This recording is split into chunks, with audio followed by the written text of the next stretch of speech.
Imagine the world's fourth richest man and the socialist mayor of America's biggest city going to war over a single teacher in Queens. Yeah, it sounds like a movie script, but in May 2026, it became very real. It really did. So just to give you the quick 90-second hook here, Amazon founder Jeff Bezos goes on national television, looks right into the camera, and says, doubling his taxes will not help struggling teachers. He blames massive government waste. Right, and then within hours, New York City Mayor Zohran Mamdani fires back online.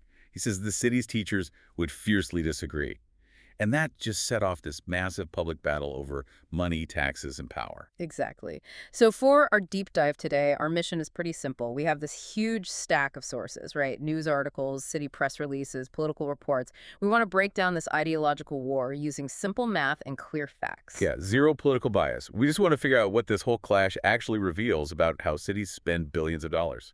And just a quick impartiality check here. We are not taking sides. I mean, we are literally just laying out the facts and the arguments from both men so you can form your own conclusions. Right, we're just giving you the blueprints. So I want you to picture this battle of titans and really ask yourself if either side actually holds the magic answer for that hypothetical teacher in Queens. Well, to understand why these two are fighting, we first have to look at the exact pile of money that started it all. And that's New York City's massive education budget.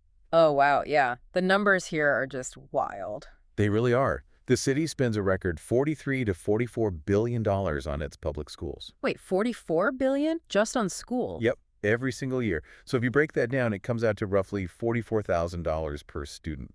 That's just a crazy amount of money. I mean, how does that compare to other cities? It totally beats them out. I mean, it tops other major cities like Chicago and Los Angeles by nearly 30%. Okay, so they have this massive financial advantage, but the test scores are still falling, right? Exactly. And that is the exact vulnerability Bezos attacks. He basically claims that pouring money into the system doesn't work because it never actually trickles down to the frontline teachers. Right. He blames a bloated bureaucracy of middle managers. Yeah, he says the money just feeds the administration instead of the classrooms. I mean, he used this really brutal analogy, right? He said if Amazon ran like the New York City school system, a package would take 6 weeks to arrive. Yeah, and cost a $100 delivery fee. Right. And then when you open it, it holds the completely wrong item. It's a harsh way to put it, but it highlights his point about efficiency. So based on those numbers, I have to ask, is the problem actually a lack of money? Or is it, a broken pipe that's just leaking cash before it ever reaches the classroom? Well, Bezos definitely believes the pipe is broken. Mm-hmm. And because of that, he completely rejects the mayor's plan to just pour more tax money into it. Right. He thinks adding more water to a leaky pipe just makes a bigger mess. Exactly. So he offers this radical alternative. But first, let's look at Mamdani's plan.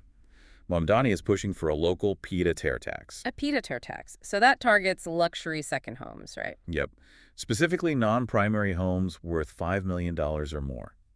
The mayor's office projects this will generate about $500 million a year.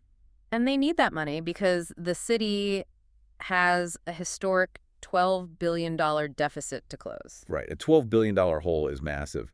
But the city controller actually ran the numbers and came back with a much more conservative estimate. Yeah, it was, what, 340 to 380 million? Exactly. So not quite the 500 million Mamdani was banking on. Billionaires have armies of tax attorneys, The wealth sometimes just vanishes on paper. It just shuffles into some LLC. But here is the really interesting part. Bezos actually agrees with this specific tax. He does. He went on TV and said taxing those properties makes sense. But he attacked Mamdani for how he promoted it. Oh, right. The campaign video. Mamdani filmed it right outside a Billionaire's penthouse, didn't he? Yeah, a record-breaking $238 million penthouse. And Bezos hated that. He said it unfairly villainizes the rich. Right. He argues you can tax property without basically making successful people look like enemies of the state. Exactly. So Bezos counters with his own massive pitch. But his is at the federal level.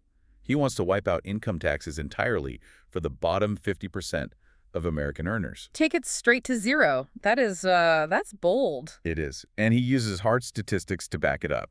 He points out that the bottom half of earners currently pay only 3% of total federal tax revenue. Wait, only 3%? Yep. Meanwhile, the top 1% pays roughly 40%.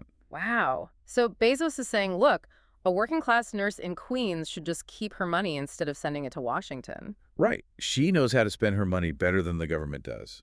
Okay, but I have to push back on Bezos here for a second. Wiping out federal taxes for a nurse in Queens sounds amazing, obviously. But that does not fix Mamdani's local $12 billion city deficit. No, it doesn't. So how can a local mayor fund a city without taxing local wealth? You can't pave Queens Boulevard with a federal tax cut. You really can't. A mayor doesn't have a printing press for money, right? They rely on property taxes. That's the huge structural mismatch in their debate. Right. They're arguing in completely different rings.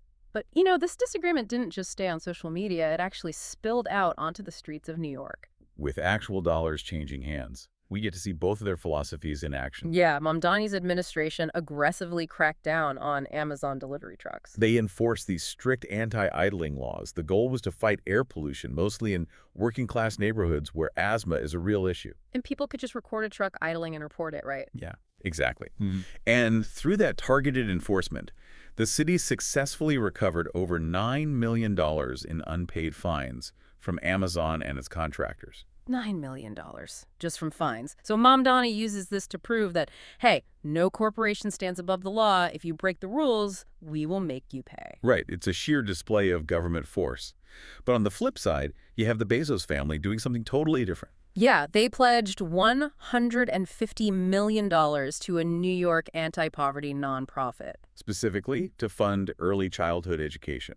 So right back to the school system. Right. So it's like this high-stakes chess match. I mean, both sides are flexing their unique muscles here. Yeah, absolutely. Mamdani uses the heavy hand of city law to grab $9 million, and then Bezos uses his massive private wealth to just drop $150 million. It really highlights the two different approaches. Yeah, so looking at these results, which approach actually builds a better city?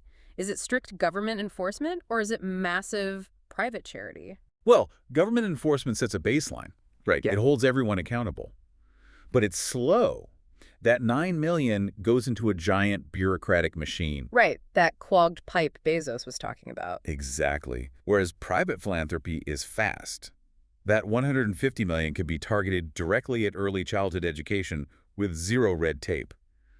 But it's totally voluntary. Right. You can't run a city hoping a billionaire feels generous on a Tuesday. It lacks democratic oversight. So let's pull back and summarize what this whole showdown really means. We have this core clash of philosophies. On one side, you have the idea of taking corporate money by force to fund public systems. Yeah, Mamdani's approach. Yeah. Using the law to make sure wealth is managed by the city. And on the other side, you have Bezos's approach. Keep taxes low, shrink the bureaucracy, and rely on private efficiency and private charities to solve problems. Exactly. So we want to leave you with a scenario to ponder on your own. Think about everything we just laid out. The math, the taxes, the schools. Right. If you held the keys to a struggling city, what would you choose? Would you rather have a billionaire's blank check to fund your schools or the legal power to tax that billionaire and control the money yourself?